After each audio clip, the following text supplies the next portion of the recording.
오늘은 옆에 분에게 이렇게 악수를 한번 해보십시오. 그리고 인사를 이렇게 한번 뒤로 이렇게 돌아보시면서 집사님 손이 아름답습니다. 자, 인사 한 번 더 할게요. 기도하는 손이 더 아름답습니다.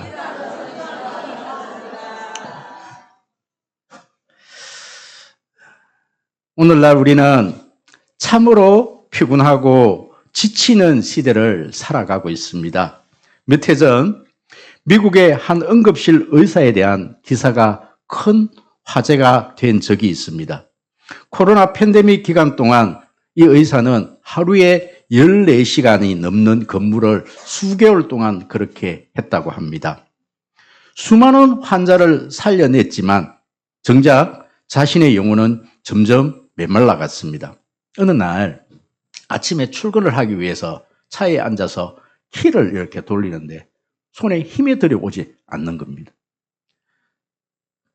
몸은 아픈 것도 아니고 특별한 병이 있는 것도 아니었습니다. 그런데 눈물이 멈추지를 않았습니다. 그는 이렇게 이야기를 했습니다. 더 이상 아무것도 할 수 없다는 생각이 들었습니다. 나는 싸우고 있었지만 이미 내 속은 무너지고 있었습니다. 이것이 바로 현대인들이 겪고 있는 번아웃입니다. 번아웃이라는 뜻입니다. 겉으로는 멀쩡해 보이지만 마음은 지쳐있고 사람들은 여전히 나를 강하다고 생각하지만 정작 나는 한 걸음도 더 나아갈 수 없는 상태. 사실 이 번아웃은 직장인들만 겪는 어려움이 아닙니다. 가정을 책임지는 가장이 번아웃을 경험합니다. 자녀를 키우는 어머니들도 그렇게 번아웃을 경험합니다. 사업을 운영하는 사장님들도 이런 번아웃을 경험하지요. 교회를 섬기는 목회자들도 이런 번아웃을 경험합니다. 매일 반복되어지는 문제와 책임이 우리를 참 지치게 만드는 것이지요. 재정적인 압박, 건강의 문제, 가족 간의 갈등, 회사에서 여러 가지 갈등의 문제, 미래에 대한 이 불안은 오늘 본문에 등장하는 바로 아말렉처럼 예고 없이 우리의 삶을 공격합니다. 그런데 놀랍게도 성경에서 이 번아웃을 경험한 사람이 있었습니다. 바로 선지자 엘리야입니다. 갈멜산에서 바알 선지자 450명과 영적인 전쟁을 벌이고 승리하였습니다. 그는 불을 내려달라고 하나님께 기도했고 하나님은 불을 내려서 응답을 해 주었습니다. 그런데 그 다음 장에 이 엘리야는 광야의 로뎀 나무 아래에서 쓰러져 있습니다. 그리고 이렇게 기도를 합니다. 여호와여, 넉넉하오니 지금 내 생명을 거두어 주옵소서. 어제까지만 해도 이렇게 능력을 행하면서 하나님을 일을 감당했던 이 엘리야 선지자가 오늘은 하나님 생명이 넉넉하오니 죽여달라고 지금 이렇게 기도를 하고 있는 것이죠. 이 대표적인 영적인 번아웃입니다. 왜 이런 현상이 일어날까요? 왜 이런 현상이 일어날까요? 몸은 지쳤고 마음이 지쳤고 지금 영혼이 지쳤기 때문에 그렇습니다. 엘리야의 능력이 부족해서 그런 것이 아닙니다. 지금 너무 지쳐있기 때문에 그렇습니다. 하나님의 사람도 충분히, 저와 여러분들도 충분히 이렇게 지칠 수가 있습니다. 모세도 그러했고 다윗도 그러했습니다. 엘리야도 그랬고 바울도 그랬습니다. 이런 믿음의 거장들이 그러했다면 저와 여러분들은 충분히 이런 어떤 영적인 번아웃에 탈진 상태가 올 수 있다는 것을 우리는 인정해야 합니다. 오늘 본문의 이스라엘 역시 똑같은 현상이 일어났습니다. 홍해를 건넜습니다. 샘물이 단물이 되어지는 기적을 체험했습니다. 하늘에서 만나가 내리는 것을 그들은 경험했습니다. 그런데 곧바로 이 아말렉이 쳐들어온 거예요. 큰 은혜를 체험을 한 다음에 일어난 일들입니다. 여러분, 우리의 신앙생활이 그렇습니다. 막 부흥회를 하고 난 다음에 우리 중고등부 학생들이 막 수련회를 참석하고 난 다음에 큰 은혜를 체험하고 나니까 이제는 나는 모든 어떤 영적인 전쟁에서 승리하리라 다짐을 했지만 그 다음날 곧바로 이런 어떤 어려움이 우리에게 찾아오는 거예요. 영적인 전쟁이 시작이 되어지는 것이지요. 그렇다면 우리는 이런 갑자기 찾아오는 어떤 영적인 무기력적 이 아말렉을 어떻게 우리는 이길 수 있을까요? 오늘 우리가 읽었던 이 본문은 우리에게 이 해답을 우리에게 정확하게 우리에게 말씀을 해주고 있다는 사실입니다. 우리가 영적인 번아웃에 우리가 영적인 무기력에 빠졌을 때 우리는 얼마든지 회복될 수 있다라고 이 성경 본문은 말씀을 하고 있는 것이지요. 그럼 오늘 이 본문에서 답을 먼저 말씀을 드린다라면 오늘 설교 제목처럼 보이는 칼보다 보이지 않는 하나님의 손이 더 강하다는 사실을 믿을 수 있기를 바랍니다. 하나님의 손을 붙들 때 하나님의 능력을 붙들 때 그 사람은 분명히 번아웃에서 회복되어지고 영적인 전쟁에서 분명히 회복된다는 사실을 여러분 믿을 수 있기를 바랍니다. 저는 오늘 우리의 어떤 영적인 이 번아웃에서 우리가 이렇게 회복되어지고 매일매일의 삶 속에서 영적인 전쟁에서 승리하는 비결의 원리 몇 가지를 여러분들과 나누려고 합니다. 여러분 꼭 이 원리를 오늘 마음속에 새기시고 혹시 여러분 지금 내 인생에서 무기력증을 느끼면서 신앙적으로 나는 아무것도 할 수 없고 일상생활이 막 지겨워지고 살고 싶지 않고 좀 더 심하게 말씀을 드리면 막 죽고 싶고 이런 분들은 오늘 이 말씀을 꼭 붙들고 꼭 회복되어지는 역사가 있기를 축복합니다.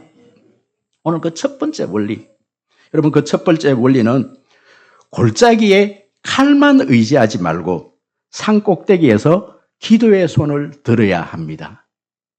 아멘. 여러분 오늘 9절에 보시면요. 우리 9절 우리 다시 한 번 더 읽어볼까요? 우리 다 같이 큰 소리로 9절을 한번 읽어봅시다. 앞에 이 성경이 떠 있습니다. 다 같이 큰 소리로 시작. 모세가 요수아에게 이르되 우리를 위하여 사람들을 택하여 나가서 아말렉과 싸우라. 내일 내가 하나님의 지팡이를 손에 잡고 산 꼭대기에 서리라. 아멘, 아멘. 그럼 9절에 보시면 모세는 여호수아를 골짜기에 보내면서 너는 싸우라. 나는 어떻게 하겠다? 하나님의 지팡이를 들고 산에 올라갈 것이다. 이렇게 얘기를 지금 하고 있습니다. 그러면 사람은 본능적으로 위기에 처하면 당장의 눈앞에 있는 문제를 해결하기 위해서 내 손에 지금 무기를 들게 되어져 있습니다. 오늘 본문의 말씀에 의하면 칼을 들게 되어져 있습니다. 그 문제를 어떻게 해결해 보려고 그 칼을 먼저 휘두르는 것이 인간의 본능이지요. 그런데 모세는 달랐습니다. 그러면 여호수아를 전쟁터로 내보내면서 자기는 산 꼭대기에 지금 올라가리라. 그것도 뭘 가지고? 지팡이를 가지고. 여러분 성경에 보면 이 지팡이가 히브리어로 마테입니다. 마테. 그럼 모세가 가지고 있는 이 지팡이는 지극히 마른 막대기, 흔히 목동들이 가지고 다니는 그냥 이런 어떤 지팡이에 지나지 않았습니다. 그런데 이 지팡이에 하나님이 임재하고 하나님의 능력이 이 지팡이에 임하니까 이 지팡이가 홍해를 가르고 이 지팡이가 반석에 물을 냅니다. 여러분 이 지팡이가 하나님의 능력의 도구가 된 것이지요. 인간의 힘은 너무나 나약합니다. 여러분 우리의 이 손이 우리의 기도하는 그 손에 하나님의 마태, 하나님의 권능이 임하면 여러분 마른 막대기에 하나님의 능력이 임했을 때 그 기적이 일어났던 것처럼 우리의 이 두 손에서 기적이 일어날 줄 믿습니다. 박윤선 목사님은 이 부분을 모세가 손을 든 것은 전능하신 하나님께 대한 완전한 항복이자 오직 하나님의 힘만을 의지하겠다라는 간절한 기도의 표징이다. 시편 134편을 수요일날 강의하면서 우리가 손을 든다는 의미는 두 가지 의미가 있다고 그렇게 말씀을 드렸습니다. 여러분 손을 든다는 의미는 무슨 뜻이요? 하나님 항복. 하나님, 내 힘으로는 아무것도 할 수 없다라는 그 고백이 그 속에 담겨져 있는 거예요. 또 손을 씻는다. 내가 하나님 앞에서 죄를 짓지 않겠다. 내가 하나님 앞에 정결하게 순결하게 하나님 살겠습니다. 그 다짐이 손을 든다는 의미가 있다라고 말씀을 드렸습니다. 여러분, 우리의 힘과 능력이 어디에서 나타날까요? 내한테 나타난 게 아니에요. 하나님의 능력이 나에게 임할 때 하나님의 능력이 나타날 줄 믿습니다. 여러분, 손을 들어야 합니다. 내가 손을 들어야만이 하나님께서 내 손에, 내 삶 속에 능력으로 임할 수가 있는 것이지요. 사랑하는 성도 여러분, 지금 여러분의 가정과 일터에서 어떤 지금 아말렉이 지금 쳐들어와 있습니까? 질병의 문제입니까? 재정의 문제입니까? 사람들의 여러 가지 어떤 관계의 아픔입니까? 미래에 대한 불안입니까? 여러분, 그 아말렉은, 나에게 찾아오는 그 아말렉은 예고 없이 찾아오고, 여러분, 세상에 사는 사람들이 이 아말렉이 없는 사람이 아무도 없다라고 성경은 말씀을 하고 있습니다. 다 누구든 다 그 다른 종류의 아말렉이지 다 그 아말렉을 만나게 된다. 성경은 그렇게 말씀을 하고 있습니다. 여러분, 우리는 마음이 급해지면 우리는 기도하기 전에 내 손에, 내 주위에 무슨 칼이 있는지 그 칼을 찾게 되어져 있습니다. 여러분, 첫 번째로 우리가 이 무기력에서 이길 수 있는 원리 첫 번째는요, 우리는 칼을 들기 전에 보이지 않는 이 두 손을 하나님 앞에서 모아야 합니다. 이것이 첫 번째 원리입니다. 내 힘으로 휘두르는 칼을 잠시 멈춰야 합니다. 하나님 앞에 하나님의 무릎을 꿇고 하나님의 지팡이를 잡아야 합니다. 비로소 그때에 하나님의 손이 우리를 대신해서 싸워줄 것입니다. 그럼 우리는 조지 물러에 대한 이야기를 참 많이 들었습니다. 조지 물러는 고아의 아버지. 그의 일화 중에 한 가지를 소개해 드립니다. 어느 날 아침 고아원에 이 먹을 것이 빵과 우유가 완전히 떨어져 버렸습니다. 직원이 이 물러를 찾아와서 우리가 어떻게 하면 되겠습니까? 누구에게 지금 도움을 요청하러 가야 되지 않겠습니까? 그렇게 이야기를 할 때 조지 물러가 이 아이들을 다 식당에 모아놓고 우리 기도하자. 기도하자.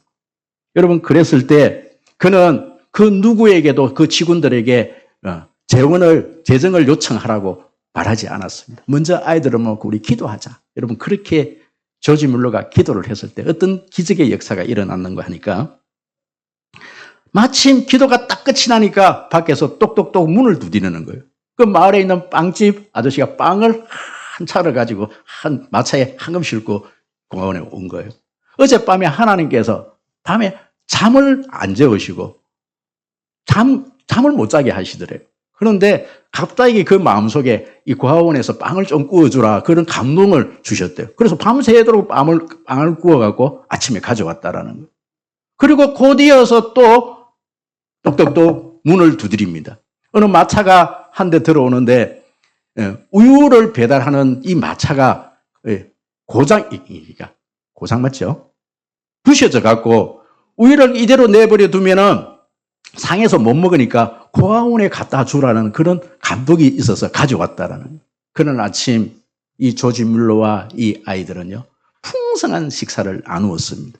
그때부터 이 조지 물러는 5만 번 이 고아원을 이렇게 운영하면서 한 번도 다른 사람에게 먼저 나가고 돈을 달라고 요청하지 않고 기도로 그 문제를 해결했다는 것이지요. 아멘. 여러분, 우리는 바쁘면 급하면 먼저 칼을 집어들게 돼 있습니다. 온갖 방법을 동원하게 되어져 있습니다. 여러분, 기도가 우선입니다. 두 번째, 이 영적 전쟁에서 승리하는 두 번째 비결은 혼자 싸우지 말고 반드시 믿음의 동력자와 함께 싸워야 합니다. 전쟁이 길어지자 이 영적인 지도자인 모세의 손이 점점 내려가고 있습니다. 영어 성경에 보니까 12절에 모세's hands grew heavy. 점점 무게가 막 증가되어졌다는, 무게가 막 너무 무거웠다. 여러분 혹시 초등학교 다니면서 국민학교 다닐 때 혹시 복도에서 손을 들고 한번 벌을 한번 서 보셨습니까? 너무 모범적으로 그렇게 사셨습니다. 저는 여러 번 있습니다.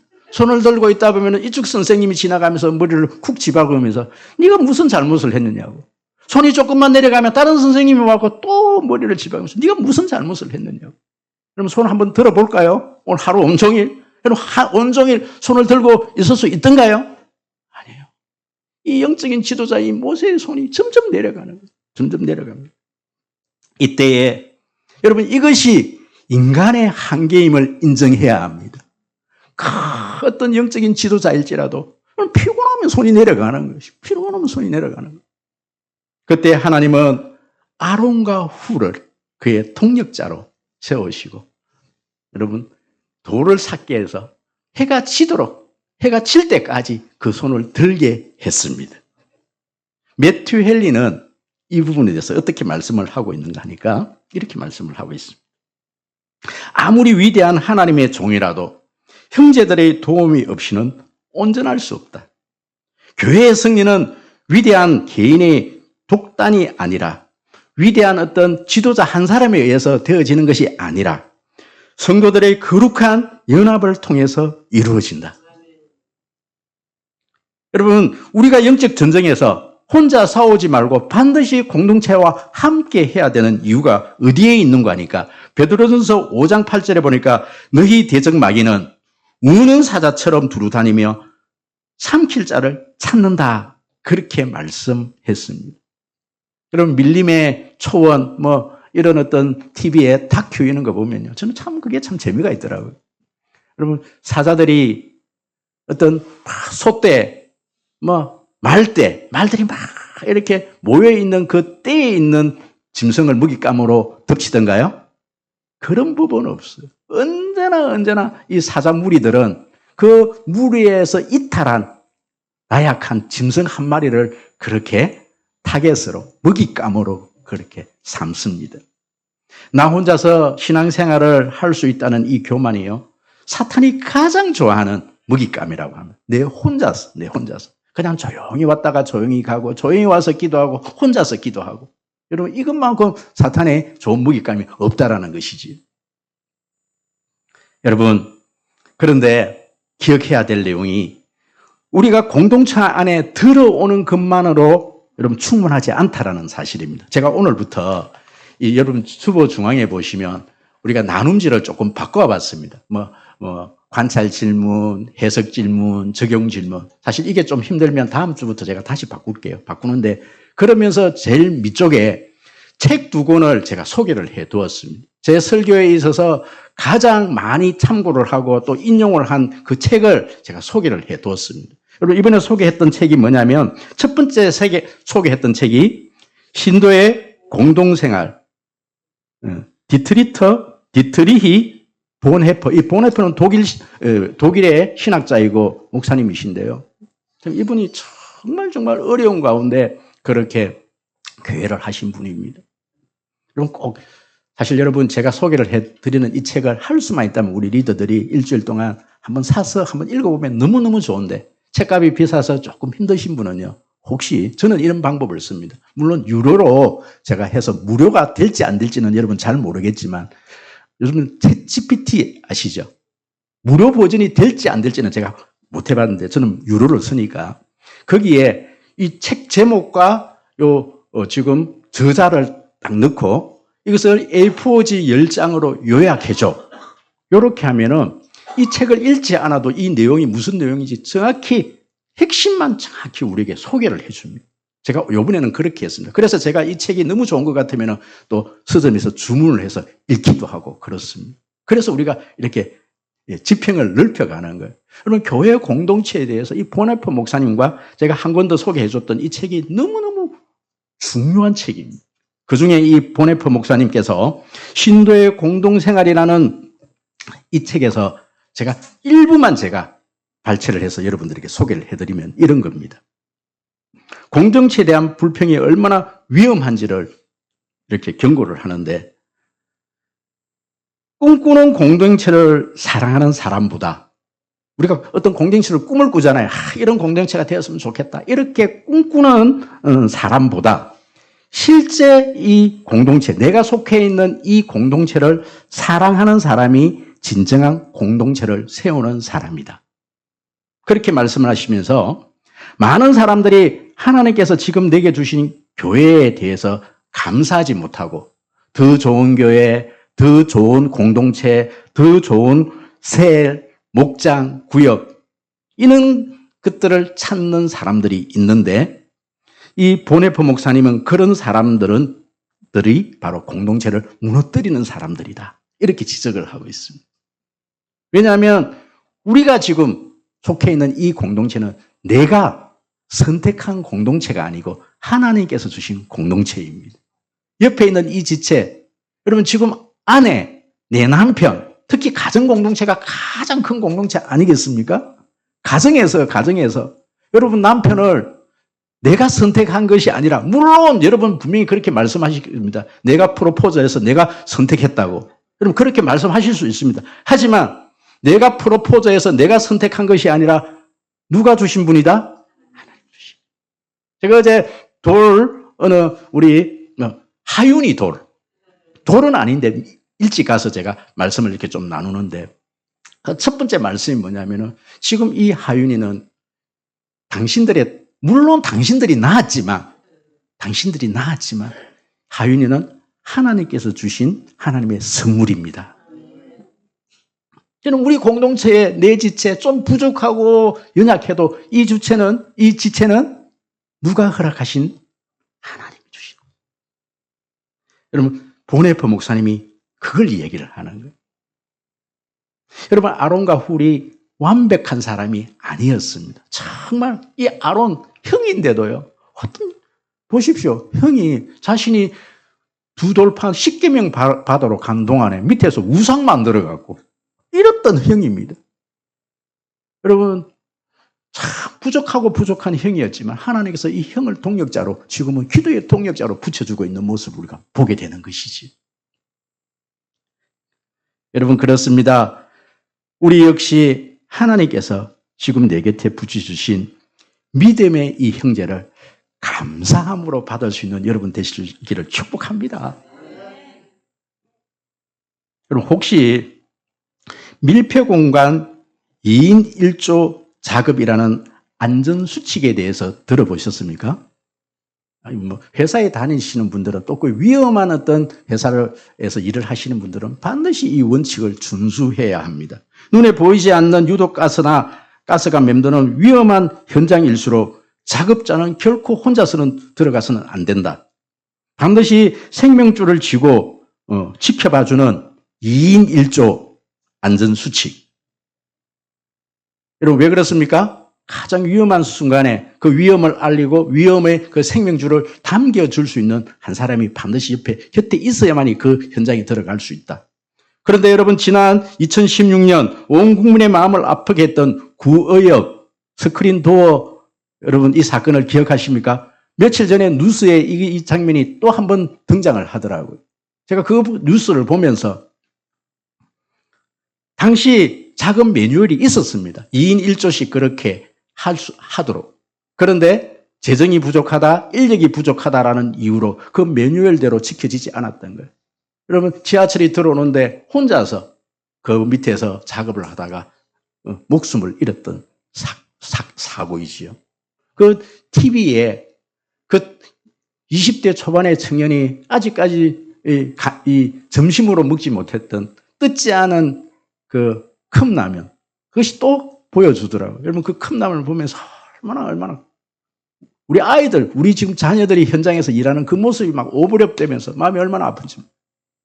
그때에 한 사람만 더 있었더라면 그것도 뉴스에서 지적하는 게 뭐냐면 지금도 여전히 다른 것들은 다 매뉴얼대로 뭐 이렇게 중앙 통제에 의해서 그 일이 진행해야 된다. 그런 원칙을 지키는데 2인 1조로 일을 해야 된다는 그 원칙은 아직까지도 지켜지지 않는다고 합니다.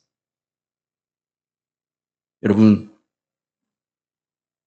지금 혹시 고난의 무게에 짓눌려 혼자서 외로이 울고 계시는 분이 옆에 계시지 않습니까? 그 사람이 한 사람의 기도의 동력자만 있어도 여러분 이 사람 죽지 않습니다. 한 사람만, 한 사람. 우리 공동체 안에서 그 울고 있는 그 한 사람 곁에 한 사람만 있어도 여러분 그 사람은 여러분 그 위험 속에서 생명줄을 여러분 잡고 있는 그 한 사람만 옆에 있어서도 그 사람은 죽지 않습니다.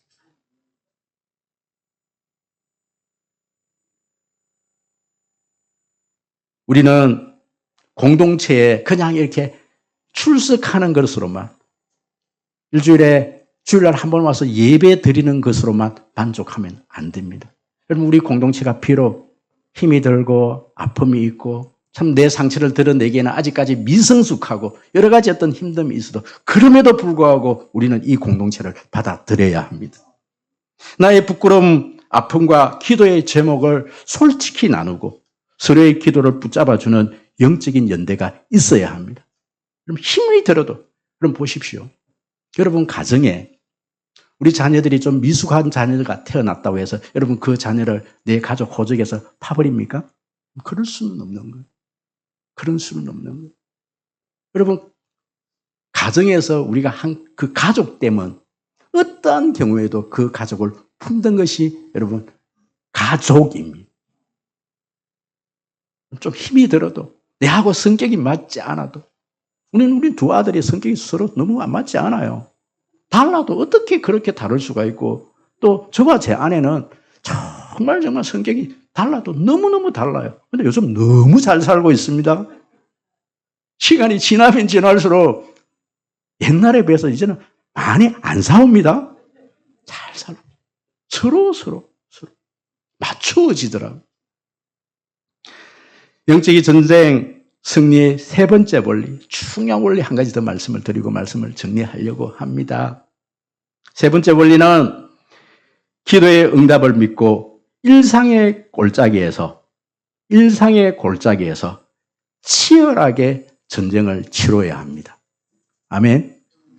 산 위에서 기도의 손이 올라가 있지만 동시에 산 아래 골짜기에서는 여호수아가 피 흘리면서 지금 칼을 휘두르고 있다는 사실을 기억해야 합니다. 오늘 13절에 보시면 여러분 13절을 한번 읽어볼까요? 다시 한번 더 우리 13절 큰 소리 한번 읽어봅시다. 시작. 여호수아가 칼날로 아말렉과 그 백성을 쳐서 무찌르니라. 여러분 여기서 무찌르니라 이 단어가 어떤 단어냐면 할라시라는 이 단어인데 이 할라시라는 철저히 완전히 정복시키다. 그래서 14절 15절에서는 하나님께서 이 아말렉을 진멸하고 승리의 깃발까지 꽂는 것. 그 승리의 깃발이 무슨 깃발? 여호와 니시.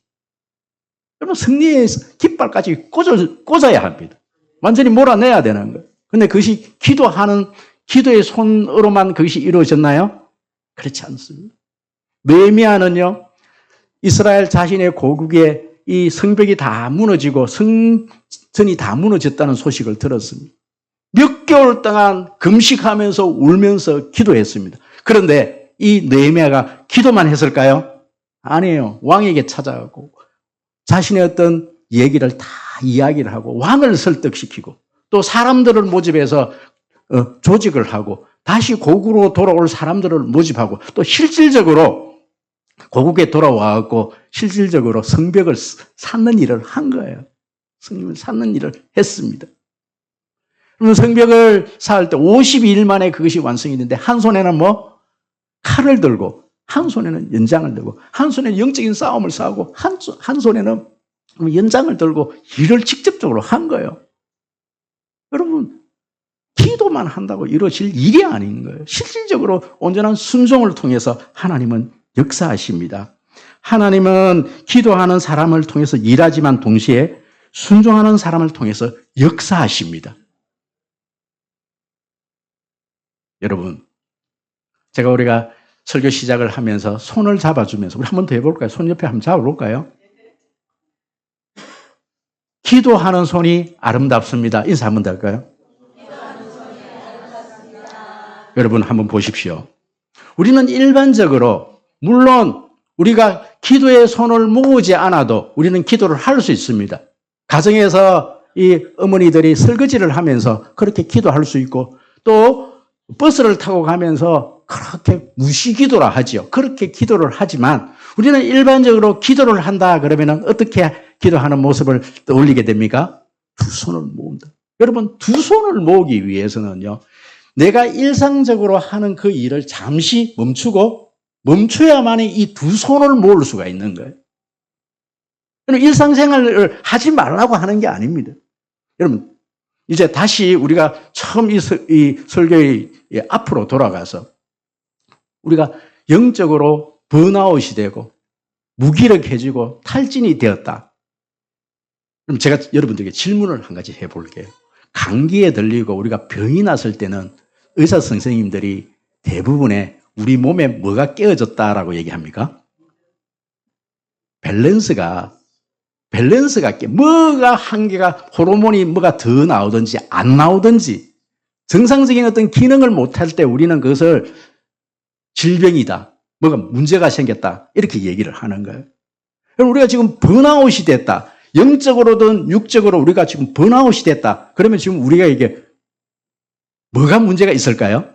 영적인 문제와 우리 일과의 문제 속에서 이 밸런스가 균형이 깨어져서 그런 거예요. 왜요? 너무 일만 한 거예요. 너무 일만. 회사에서 너무 일만 많이 하고. 특히 하나님의 자녀들은 하나님께서 어떤 능력을 받고 그 받은 만큼의 능력으로 그 일을 감당해야 되는데 우리가 이게 지금 영적 번아웃이 온 사람들은 지금 무기력증에 빠진 사람은 지금 능력보다 지금 일을 너무 많이 한 거예요. 그렇다면 여러분, 우리가 영적인 어떤 번아웃에 회복되어지기 위해서는 그 밸런스를 우리가 맞춰야 되는 거예요. 여러분, 일하는 손을 일 때문에 너무 어떤 우리 영적인 어떤 슬럼프가 왔다면 그 일을 잠시 내려놓고 두 손을 모아야 합니다. 그래야만이 그 능력으로 말미암아 그 일을 감당할 수 있어요. 그건 교회 일이든 직장이든 마찬가지예요. 주부가 아이를 키우면서 주부 아이들 요즘 키우면서 참 그렇더라고요. 목사님, 아이 키우기가 왜 이렇게 힘들어요? 다 키워봤어. 다 그래. 그런데도 유독 요즘 젊은 우리 세대들은요, 아이 키우기가 너무 힘들다라는 거예요. 그래서 했던 얘기가 뭘까요, 제가? 애 잠재워 놓고 두 손을 모아라. 그 순간에도 아이가 잠든 그 시간에도 그 스트레스를 풀기 위해서 스마트폰을 드는 것이 아니라 어떻게 하라? 두 손을 모아. 하나님 힘달라고 기도하라. 여러분, 공동체가 함께 기도하는 그 기도의 현장에 할 수만 있다면, 할 수 있다면 최선을 다해서 그 자리를 지켜라. 여러분, 거기서 힘과 능력을 얻어야만이 이 세상을 넉넉히 또 살아갈 수 있는 힘이 얻어지는 것이지요. 아멘, 아멘. 한 달에 한 번 우리 금요 기도에 어제 어떤 분이 그런 얘기를 하더라고요. 저도 참 좋아하고. 숫자가 그렇게 많이 모인 건 아니지만 너무너무 좋아요. 찬양도 너무 좋았고, 무엇보다도 우리 김영성 목사님 설교가 짧아서 너무 좋았고, 그리고 설교 내용이 나쁘다 그런 뜻이 아니라 기도의 시간이 많이 줘서 고맙다. 그 얘기를 한 거예요. 사실은 그렇잖아요. 제가 우리 김영성 목사님한테 주문한 게 사실은 기도하는 시간은 기도를 많이 할 수 있도록 도와주는 게 우리의 역할이다. 그렇게 제가 주문을 했거든요. 여러분, 그렇습니다. 제가 새벽에도 가능한 말씀을 짧게 하려고 하는 이유가 기도 시간을 확보하기 위해서 그런 거예요. 이런 말씀을 좀 정리하려고 합니다. 여러분, 골방의 고독 속에서 이제 나오셔야 합니다. 함께 기도하는 현장으로 나오셔야 합니다. 나의 연약함과 부끄러움을 솔직히 나눌 수 있는 우리 소그룹으로 전도회든 어떤 모임이든 여러분 그 모임으로 나오셔야 합니다.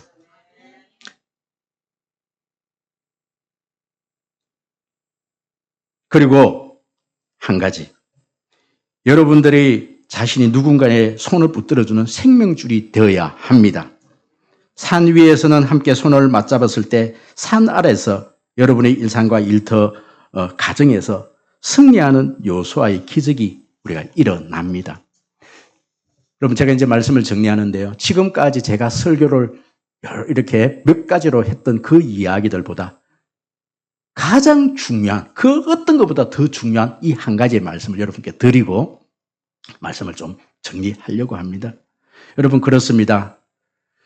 여호수아가 그렇게 골짜기에서 싸울 때 모세와 아론이 훌이 기도의 손을 들 때 그 전쟁이 승리했습니다. 그런데요, 여러분, 모세와 아론은요, 여전히 인간의 한계에 그 손이 내려올 수밖에 없고 그 하루 동안 손을 들 수 있다는 사실이지요.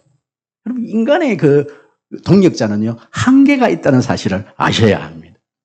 그럼 그렇다면 여러분, 우리의 진정한 기도의 동력자는 누가 우리를 위해서 그렇게 손을 들어 줄 것이냐는 것이지요.